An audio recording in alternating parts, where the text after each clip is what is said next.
أعوذ بالله من الشيطان الرجيم. بسم الله الرحمن الرحيم.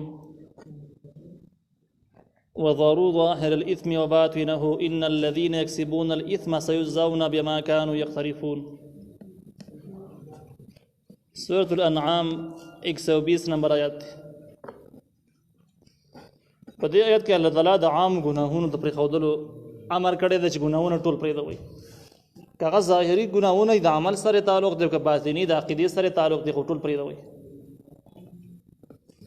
او د دې سره سره هغه خلک چې کم د ګناهونو کې تیزي کوي او د ګناهونو پیشي اختیار کړي دي نو هغې دپاره تخویف ذکر کوي چې سیجزون بما کانوا یقترفون. زر د جدید او بدله میلاو شي د هغه کارونو چې دوی کوي هغه ناجایزو بدله به ورته میلاو شي. نو الله تعالی وایي وذروا او تاسو پرېږدئ ظاهر الاثم ښکاره ګناهونه وباطنه پټ ګناهونه ظاهري او باطني دواړه پرېږدوئ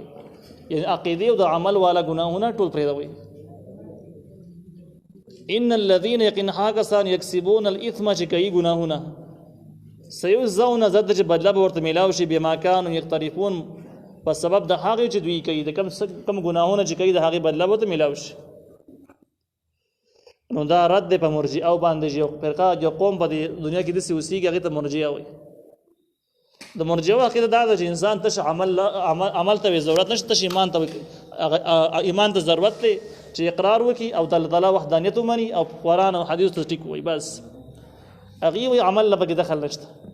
بس اقرار او تصدیق دا کافي کېږي.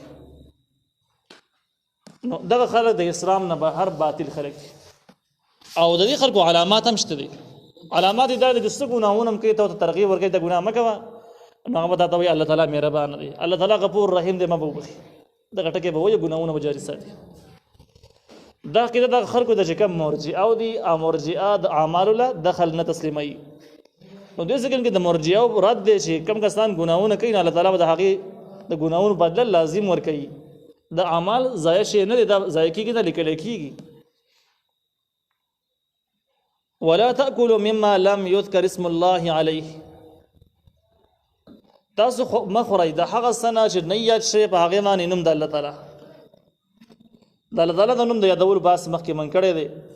چې الله تعالی نوم په هغه ځای کې یادېږي چې کوم ځای کوم څاروی کله څاروی حلالېږي او دغه څاروی د حلالو څاروو نه وي نو ذبح به ټینګه پې الله تعالی یادې. دې ځکه کې وایي چې کله څاروي حلالو څاروو کې وو خو د ذبح په ټیم کې په هغې باندې الله یاد نه شو، الله تعالی په یوازې یاد نه شو بلکې د الله تعالی په ځای باندې د بل چا نوم یاد شو یا د الله تعالی د نوم سره د بل چا نوم هم یاد شو. دا دواړه صورتونه پکې داخل دي، معارف ذکر کړي دي. نو په دې دواړو صورتونو کې بیا ولا تأکلوا تاسو خوراک مه کوئ مما د هغه څاروي لم یذکر اسم الله علیه چې نه یاد شي په هغې باندې نوم د الله تعالی یوازې په وخت د حلالولو کې په حلالو څاروو کې. وانه لفسق یقینا دا ګناه ده. دا آیت صریح دلیل دی چې په څاروي په حلالولو کې قصدن د الله تعالی نوم پرېښودل یا د الله تعالی په نوم په ځای باندې د بل چا نوم یادول یا د الله تعالی د نوم سره یو ځای د بل چا نوم پیوست کول، دا درې واړه صورتونه د دې سبب ګرځېږي چې څاروي به حرامي خوړل بې جایز نه وي. دا زموږ د اهل سنت والجماعت عقیده ده. په دې کې ځینې فرقې باطله د باطلو خلکو رایګانې شته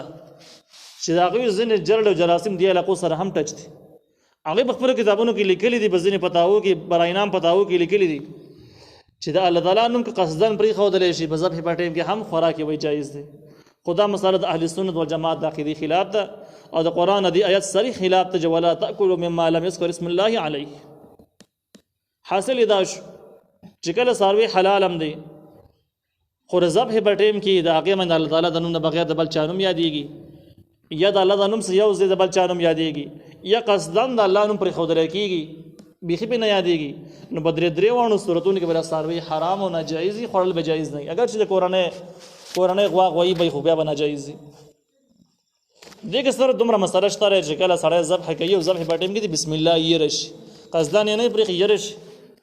نو د امام ابو حنیفه رحمه الله مطابقي قول دا ده چې په یېرې په ټیم کې دا ذکر شو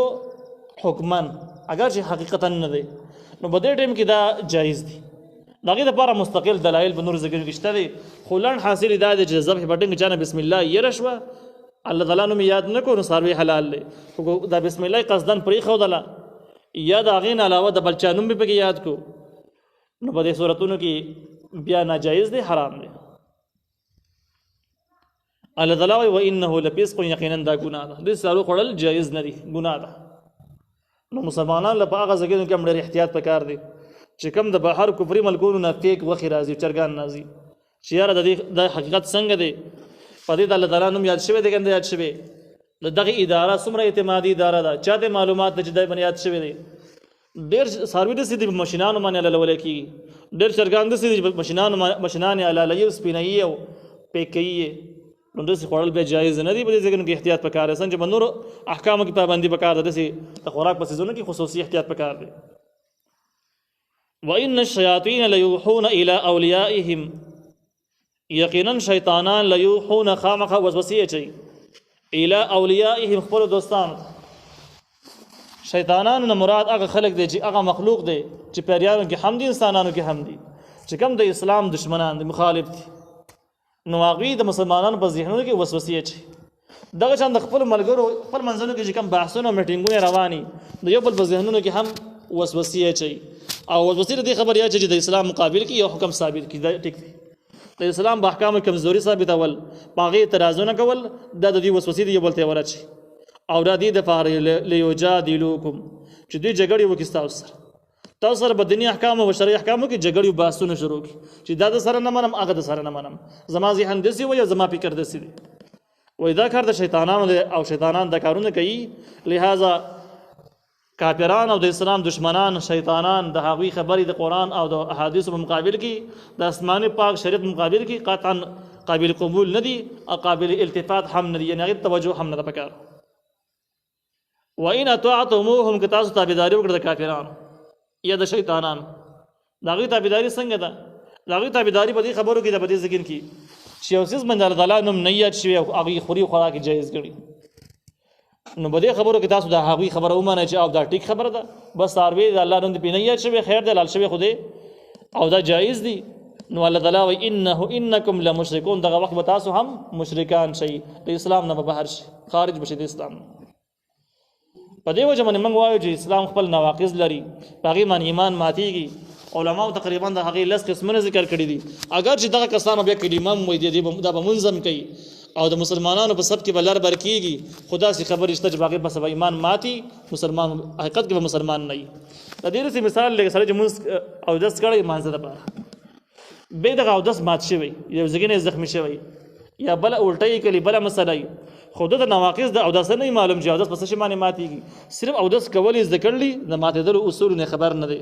نو دا کس په ټول عمر بل ما زمانه منځونه کوي اموز به نه کیږي دغه شان د ایمان خپل نواقض دي نو خلکو به اقرار کړی اقرار باللسان او تصدیق بالقلب به کړی خو ډیر کارون لس شته چې هغه به کړی ایمان به مات شوی دی برزان خبر نه ابتا مدای جسمه ایمان لاشته او رجالت پتا ما باندې وای نو دغه شان د یو مسله به هغه کې دا ده چې د کافرانو ذبح او هغه شزونه چې هغه ساروي چې د الله تعالی د نوم نه بغیر ذبح شوی کافرانو جایز غني که مسلمانان هم جایز وګڼي نو دا غټین کې مسلمانان د اسلام نه بهر شي مشرکان مشي